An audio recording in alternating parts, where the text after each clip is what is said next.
ya kita coba lakukan gitu. Ketika kita nggak bisa ya coba dulu aja. Ketika nggak bisa, kalau tidak maksimal ya nggak apa-apa lah intinya gitu. Ya intinya coba, yang utama kita coba mungkin karena emang masih ada tantangannya untuk berbuat baik itu. Terus jangan lupa lah, yang muda kan yang berkarya gitu kan, muda yang berkarya, terus jauhin narkoba gitu. Betul sekali.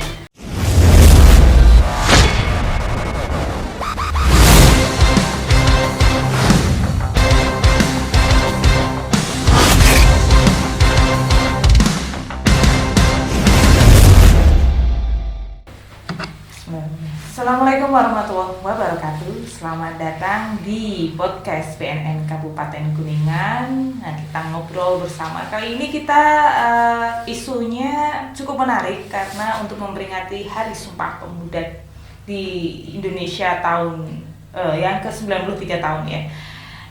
Dan bintang tamu kita kali ini akan saya perkenalkan, yaitu Romdan. Silakan mungkin memperkenalkan diri, nama lengkapnya dan sebagai apa itu. Ya, terima kasih. Assalamualaikum warahmatullahi wabarakatuh. Sebelumnya terima kasih, ini mungkin pertama kali ya saya di sini, saya podcast juga di sini. Sebelumnya saya biasanya di balik layar mungkin ya. Nama dulu ya, nama ada Romdan Bahtiar mungkin, sebagai atas nama pemuda mungkin. Pemuda itu mungkin itu yang pertama. Terus selanjutnya saya emang di sini salah satu pemuda yang emang girohnya emang ingin selalu bermanfaat gitu kan, bermanfaat bagi sesama. Itu emang motivasinya, motonya seperti itu. Khairunas anfa'uhum linnas, emang sebaik-baik manusia yang bermanfaat bagi sesama, itu yang pertama. Nah, yang kedua itu moto saya itu berlomba-lomba dalam kebaikan, berfastabiqul khairat, mungkin itu yang pertama. Terus mungkin itu perkenalan saya sementara. Oke. Mungkin panggilannya adik ya berarti? Ya, adik boleh. Lainnya Ramadan ya? Ya, betul. Oke. Berarti Romdan selama ini usia berapa? Usia sekarang 23 tahun. Lulus kuliah ya? Baru lulus S1? Baru lulus tahun kemarin. Oke, lulus sarjana. Perannya apa, sebagai apa mungkin di organisasi kita? Temanya ini kan pengennya pemuda yang bersinambungan dengan keislaman gitu ya.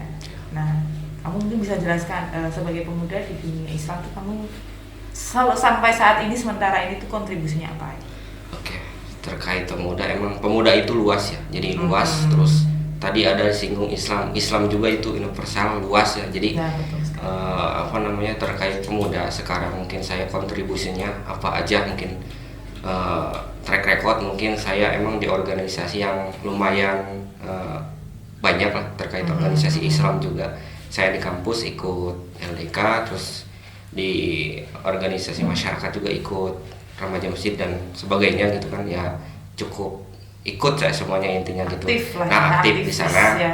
Kebetulan di mahasiswa saya bergeraknya emang di bidang medianya gitu kan, medianya. Terus saya untuk sekarang di masyarakat saya berkontribusi mungkin untuk sekarang diamanahi sebagai ketua Irmas. Jadi emang dari balik layar menuju ke depan layar, jadi agak lumayan gimana ya, kaget gitu ya. Emang itu suatu perjalanan hidup yang emang seharusnya kita harus gini, harusnya ada perubahan gitu. Itu perubahan, agen of change. Emang pemuda itu agen of change gitu. Agen perubahan, jadi ya mau gak mau dan harus mau gitu kan. Jadi harus memberikan perubahan walaupun sedikit itu, tapi bermanfaat bagi sesama, mungkin itu ya. Jadi terkait tadi pemuda, terus organisasi Islam itu cukup luas lah intinya itu. Iya. Jadi tadi waktu masih jadi mahasiswa di organisasi apa tadi namanya? LDK. Oh, LDK. Ya. LDK bukannya itu ya? Pelatihan dasar kepemimpinan ya? Bukan. Ada lagi. Itu makanya dijelaskan karena semua nggak tahu LDK. Itu LDK itu lembaga dakwah kampus. Oh iya, ada yang lain lagi, lembaga dakwah kampus. Itu memang namanya LDK atau ada nama khusus yang? Ada nama khusus. Harus gitu. Kalau di saya kan lulusan STKIV ya. STKIV Muhammadiyah Kuningan. Mungkin kalau di lembaga lain mungkin beda lagi namanya. Kalau di sana itu Beda Islamic Study Club itu. Nah ini malah lebih keren, Islamic Study Club. Ya. Jadi di situ namanya juga study club ya. Jadi klub yang mempelajari keislaman. Jadi di situ macam-macam ya. Ada mungkin ya cuman fikih ya, termasuk akidah. Terus apa lagi? Banyak sih, banyak. Jadi benar-benar kayak menyiapkan diri sebagai ulama gitu ya, Pak Arya. Ya bisa jadi. Ya, kalau tahu teorinya tentang ya akidah, fikih, terus dan lain-lainnya kan berarti namanya juga lembaga dakwah ya. Nah mungkin itu menarik sih kalau menurut aku, apalagi itu kan di jajaran mahasiswa udah ada lembaga dakwah gitu ya. Itu mungkin bisa diceritakan lah garis besar LTK apa tadi namanya, Islamic Study Club. Karena kalau umumnya kan kita taunya English Club gitu ya. Nah ini Islamic Study Club berarti itu apalagi bahasanya Inggris lagi, berarti Islamic terus yang international gitu. Mungkin bisa diceritakan lah sepak terjangnya selama di LDK itu kayak gimana?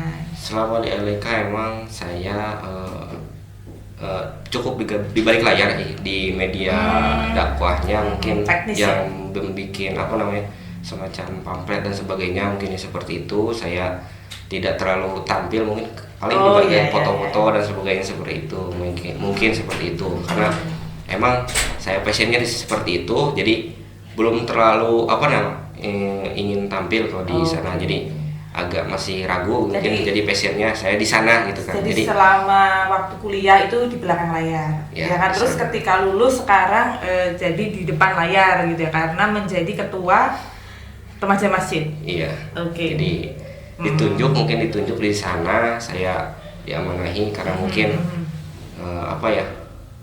mungkin harus takdirnya seperti itu, saya diamanahi ya benar. Mau nggak mau ya wayahna karena emang nggak ada lagi gitu kan ya, saya mau nggak mau ya dicobalah, insya Allah semoga kan di sana saya membuat sebuah organisasi, mungkin wadahnya para itu kan khususnya emang remaja, ruang lingkupnya remaja, jadi saya membuat. Jadi kamu istilahnya sebagai senior juga ya di antara anak-anak SMA SMP ya? Ya bisa jadi karena emang membimbing. Di sana wadahnya emang saya tidak terlalu sebagai senior, tapi kita lebih mengayomi terus sharing intinya di sana, jadi biar tidak ada kecanggungan antar remaja dan sini. Jadi nggak ada senioritas tapi tetap namanya saling saling mengayomi. Nah di sana itu saya membuat organisasi struktural dan emang itu secara pemilihan secara ditunjuk di sana itu. Terus di sana saya membuat logo dan sebagainya, sosmed dan sebagainya, pokoknya semua bikin lah saya di sana. Pokoknya jadi media sosial aktivis gitu ya? Ya bisa jadi. Terus saya membuat program dan semua program saya buat gitu kan. Alhamdulillah program yang rutin sekarang kan emang problemnya di sana di masyarakat emang remaja masjid itu hanya formalitas enggak sih, tapi kadang usum-usuman gitu kan. Musiman gitu kan. Musiman. Jadi ada kalanya enggak aktif gitu ya. Aktifnya itu cuman pas program Ramadan. Terus itu pas Maulid. Yang kayak gitu. Maulid ya paling. Maulid enggak terlalu sih. Paling program Ramadan aja yang diinisiasi oleh remaja masjid itu. Mungkin BNN juga sering ngisi di sana sih kalau program Ramadan itu, pesantren Ramadan kemarin kan habis ke sana kepala BNN sama yang lainnya di sana kan kemarin itu, kebetulan saya itu pertama kali ditunjuk sebagai ketua, jadi awal mulanya saya di sana membuat program mungkin pesantren Ramadan itu. Nah itu sebuah yang lumayan pengalaman pribadi itu saya tunjuk. Terus di sana banyak sekali problemnya, terus tantangannya emang dalam bermasyarakat itu penuh tantangan. Terus itu yang pertama emang musiman, terus kadang banyak sekali kritik dan saran dari masyarakat, mungkin kalau bisa mah jangan programnya jangan musiman gitu kan. Nah di sana terus kalau bisa continue terus saya berpikir gitu kan, apa ya kira-kira saya cobalah program rutinan yang seminggu sekali seminggu sekali itu namanya kajian ahad malam itu. Emang terinspirasi dari pas saya jadi mahasiswa itu kan, di mahasiswa itu banyak sih yang menggunakan program kalam itu, dan emang itu program itu emang khusus remaja, terus mewadahi para remaja lah, daripada malam mingguan yang nggak puguh lah itu. Iya, betul sekali. Yang Nah, jadi disana, akhirnya berpikir dan beraktivitas yang tidak positif. nah di sana jadi mengarahkan untuk hal-hal yang bermanfaat, dibentuklah atau membuat program kajian ahad malam itu. Nah, terkait susunan kegiatan itu emang tidak terlalu ini ya, lebih ke sholawat gitu kan. Oh, iya. Yang maghrib Jadi intinya sampai materi-materi keagamaan yang positif, dan itu diadakan setiap ahad malam gitu. ahad malam. Nah, ini yang menarik nih. Ini kamu juga pakainya kaos bajunya rumah yatim ya. Terus ini juga kenceleng ya. Nah, mungkin bisa dijelaskan nih, apa sih ini, kenapa kamu bawa ini, terus bajunya juga kayak gitu, bisa diceritakan ke teman-teman muda yang lain gitu.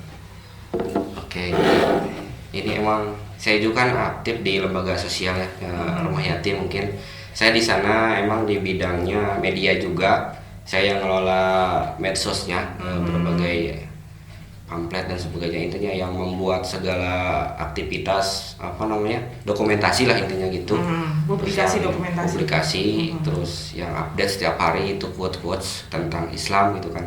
Jadi update itu tinggal di follow aja, ada Facebooknya, ada Instagramnya itu, YouTube-nya ya ada, itu YouTube-nya off sih karena mungkin ada berapa problem, jadi enggak saya meneruskan. Mungkin yang istiqomah itu yang IG sama Facebook sama kegiatan diupload, pasti diupload itu. Jadi emang ini sedikit kenceleng. Emang ini baru 3 bulan kalau nggak salah berjalan program kenceleng ini. Jadi ini terinspirasi dari Yayasan Sedekah Ngider Indonesia kalau nggak salah ya. YouTube-nya ada sih di sana. Saya termotivasi sama yayasan, mungkin ada berapa lah yang inisiasinya, yang emang ini lembaga itu dinaungi oleh Yayasan Himatul Ummah Kuningan gitu ya, Al-Islamiyah Kuningan. Nah, ini di bawahnya lembaga sosial rumah yatim gitu. Jadi di sini emang kegiatan hal-hal yang terkait anak-anak yatim gitu kan. Nah, ini terkait kenceleng ini emang belum umum, tapi untuk sekarang karena kita dicoba dulu untuk desa dulu, karena ini desa ada motonya bahagia warganya berkah desanya. Jadi kita coba dulu untuk dalam lingkup desa kita ya. Nah, di sini ada programnya banyak sih sebenarnya. Banyak, ada yang udah rutin itu kesehatan itu ketika ada yang sakit, yang sakitnya bukan yang sakit pusing aja sih, tapi yang dirawat di rumah sakit kita itu. Nah, alokasinya dari sini, jadi kita ngejenguk gitu kan. Nah, alokasi ngejenguknya dari sini gitu kan, kita ngejenguk, kasih buah-buahan dan sebagainya itu dari sini. Itu sosialnya. Mungkin untuk ekonominya mungkin itu baru berjalan, itu mungkin nanti next awal tahun lah, insya Allah. Kalau bisa terrealisasi, mungkin sekarang lagi digarap sih, itu yang bimbel calistung, persiapan bikin SD, bimbingan belajar ya. Ya. Oke, bagus itu. Terus guru-gurunya dari mana? Guru-gurunya emang belum sih, baru membuat desain juga, membuat segalanya dipersiapkan secara modul dan sebagainya. Baru kemarin rapat lah, intinya rapat terkait evaluasi kita program apa aja yang belum terrealisasi ketika di lembaga ini mungkin ya. Jadi itu salah satunya. Emang itu udah ditunggu-tunggu masyarakat. Emang sekarang kan masih online gitu kan. Jadi bimbel itu emang sangat dibutuhkan sih. Contohnya sekarang calistung, karena saya juga di pendidikan gitu kan, kadang suka cerita juga sama guru-guru SD. Emang kelas 1 SD mungkin masih kesulitan mungkin secara baca dan tulisan hitung. Itu di sanalah kita menginisiasi untuk bimbel gitu. Terus ini nih, kamu berarti sekarang aktifnya di desa ya berarti ya untuk saat ini. Pernah nggak nemuin kasus gitu dari warga yang masalah dengan narkoba gitu? sampai saat ini sebagai pengurus, baik mungkin kalaupun seandainya nggak di desa, mungkin di mana namanya, di kampus pernah nggak? Kalau kasus lingkupnya desa atau Apa aja di dalam kehidupan kamu kan yang itu. kalau di berita banyak sih kalau Jadi narkoba itu.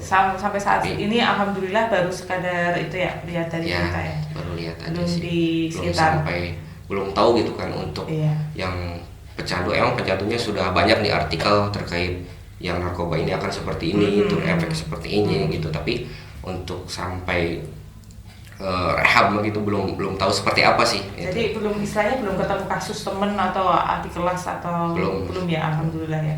Ya karena memang dengan adanya kegiatan-kegiatan macam ini kan jadi akhirnya kan menjauhkan lah Ya. ya, menjauhkan teman-teman kita yang ya kayak tadi dengan ada kalam ya, yang awalnya mungkin malam mingguan buat nggak jelas, bisa untuk malah mendekatkan diri pada Tuhan, pada Allah kan gitu. Ya sih, menarik sih. Oke, mungkin ada harapan ke depan nih selain kamu kan berarti ini sementara ini aktif di remaja masjid dan yayasan ya, Rumah Yatim Himatul Ummah ini ya. Mungkin ada rencana ke depannya apa gitu untuk memajukan ya pemuda dan Islam lah lebih umum. Saya emang untuk sekarang ya, untuk kedepannya mungkin saya fokus di remaja, sekarang remaja, karena emang tujuannya emang sekarang alhamdulillah sih udah terlaksana, ada rutin, terus tadi kan kalam tadi, terus alhamdulillah para remaja sudah terarahkan gitu kan, sudah terarahkan. Saya sudah membuat semacam wadah juga, ada hadroh, grup hadroh gitu kan. Jadi di sana Hadroh itu mungkin bisa dijelasin nggak semua orang tahu? hadroh itu pasti tahu lah, para apa ya, masyarakat tahu hadroh itu seperti apa, sholawat gitu kan. Ada itu alat yang ada vokalnya dan sebagainya. Jadi gitu. macam ya sholawat. Marawis gitu. Marawis, nah marawis seperti malah itu. lebih ya lebih umum. Tapi memang tiap daerah beda-beda sih untuk keumuman Ya, istilah. beda-beda. Ya, hadroh. Nah, Jadi itu. ya kalau untuk daerah-daerah tertentu suka gitu ya, tiap waktu ya, tiap seminggu sekali gitu. Apalagi kayak pengajian Habib gitu kan ya pasti Ya, ada ya. pasti ada itu. Nah itu memang terinspirasi dari sana. Mungkin para remaja juga emang awalnya saya di lingkungan dusun dulu itu membuat hadroh itu. Terus ada para remaja emang semangat ingin pengen hadroh katanya. Terus ada donatur yang membelikan alatnya. Oh Di ya. sana ada problem lagi. Ini yang latihnya siapa ya? Pakai. Untungnya ada teman saya yang bisa gitu, Bisa. satu grup. Alhamdulillah. Oh. Di sana bisa melatih sampai sekarang bisa mandiri, bisa tampil lah intinya. Iya, gitu. jadi kayak tradisi pesantren ya selalu ada ya. Itu, Ada. Iya. Nah, itu akan menjadi suatu budaya apa ya? Budaya yang nggak baru sih, istilahnya bisa jadi budaya yang ramai seandainya mungkin lembaga atau pemerintah bisa mengadakan lomba kayak gitu ya. Jadi supaya tiap dusun, tiap desa remajanya itu semangat untuk berhadroh gitu ya. Selain apa namanya menyalurkan kegiatan positif, di sisi lain juga mendekatkan diri pada Allah kan gitu ya. Kemarin sih habis lomba. Di mana itu? Kita Bisa itu diceritakan. ikut lomba. Emang itu sebagai jam terbang juga anak-anak lah intinya. Sok cobalah intinya biar motivasi, biar lebih baik lagi ke depannya. Itu kita lomba di mana ya? Kalau nggak salah di Cihideng Hilir kalau nggak salah itu tingkat Kabupaten Kuningan gitu. Oh memang udah. Nah itu udah ada Ya, bulan rutin ya? kemarin. Oh iya bagus ya. Bulan kemarin mungkin bertepatan dengan hari santri emang itu. Oh Di sana iya. itu.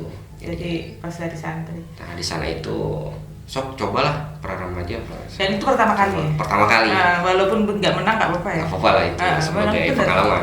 Jadi intinya gini ya teman-teman nih, terutama anak muda nih, kalian itu coba aja semuanya, nggak peduli walaupun kalah atau menang ya. Ya, Karena yang kita wajibkan itu adalah berusaha ya. Karena kalau hasil itu kan di luar kendali kita. Yang penting kita berusaha. Terus pasti nanti ada titik di mana kita itu mendapatkan penghargaan dari usaha kita kan ya.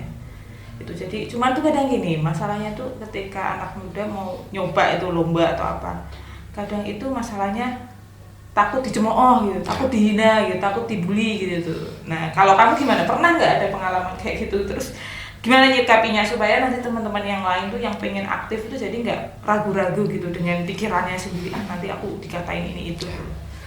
Mungkin emang di masyarakat dalam lingkup saya mungkin di desa yang emang nggak jauh dari sana sih. Jadi jadikan sebuah cemoohan itu emang jadi motivasi ketika orang tuh atau gitu. Jadi kadang apa ya namanya? Jadi jadikan motivasi, dengarkan, terus ketika ada yang apa namanya bermanfaat ya ambil, ketika itu tidak ada ya buang. Jadi jadilah diri sendiri gitu.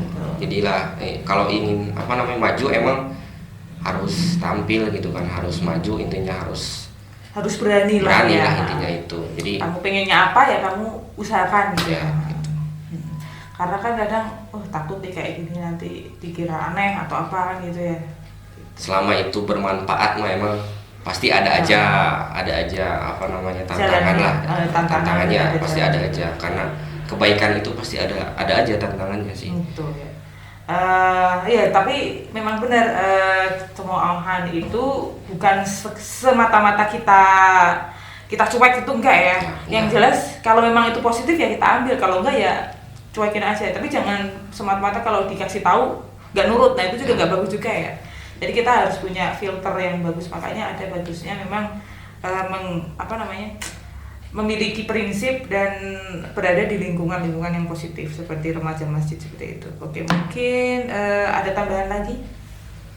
Mungkin tadi tambahan sedikit, ketika cemoohan emang kita open juga kadang kritik dan saran kita ambil lah, ketika itu kita bisa lakukan ya kita coba lakukan gitu. Ketika kita nggak bisa ya coba dulu aja, ketika nggak bisa, kalau tidak maksimal ya nggak apa-apa lah, intinya gitu ya. Intinya coba, jangan takut mencoba mungkin, karena emang pasti ada tantangannya untuk berbuat baik itu. Terus jangan lupa lah yang muda kan yang berkarya gitu kan, yang muda yang berkarya, terus jauhi narkoba gitu. Betul sekali, yang muda yang berkarya jauhi narkoba. Bagus nih jadi tagline-nya nih.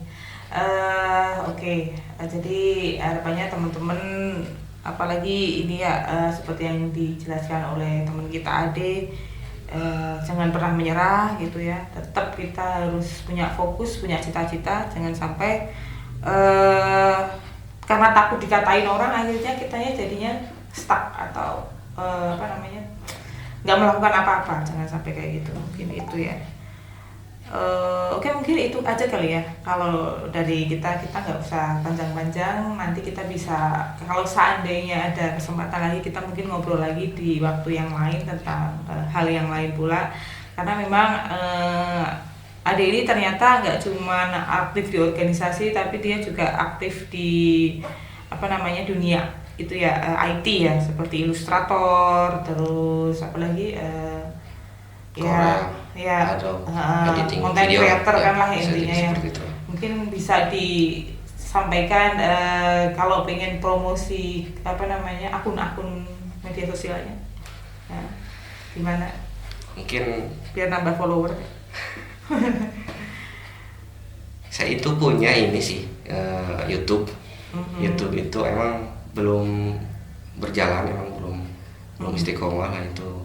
Saya itu di sana di YouTube itu emang sharing juga, terus nggak terlalu berat sih, emang untuk pemula itu untuk editing. Saya itu sharing di sana itu editing video pakai After Effects atau Premiere, itu YouTube-nya kreatifin. Nama YouTube-nya kreatifin. Jadi itu mungkin emang nanti follow PNNK Kuningan ya, biar nanti kita siap. follow back gitu ya. Itu baru sedikit sih videonya, jadi belum fokus juga, karena emang jadi konten kreator itu minimal 1 minggu itu 1 video sih, jadi harus istiqomah, harus update emang itu. Jadi kadang ketika kita konten, apalagi ya kadang konsisten tuh penting sekali ya. Penting ya. Jadi konten dan konsisten itu kalau karena sekarang jadi YouTuber itu menjanjikan ya. Sangat menjanjikan, bahkan dengan modal yang minimal tapi untungnya bisa luar biasa. Oke, mungkin itu. Terima kasih ya Ade Romdon ya udah gabung di podcast kami, Dan mungkin gitu ya teman-teman ya, untuk podcast kita kali ini yang membahas tentang pemuda dan bagaimana dia berkiprah untuk kebaikan di lingkungannya, salah satunya melalui remaja masjid dan lembaga rumah yatim seperti itu ya. Jadi seperti yang tadi disampaikan bahwa motonya si Ade itu bahwa sebaik-baiknya manusia adalah yang bermanfaat dan berlomba-lombalah dalam kebaikannya. Oke, mungkin itu. Terima kasih sudah menyaksikan sampai akhir. Wabillahi taufiq wal hidayah. Wassalamualaikum warahmatullahi wabarakatuh. War on drugs, jauhi narkoba. Bye bye.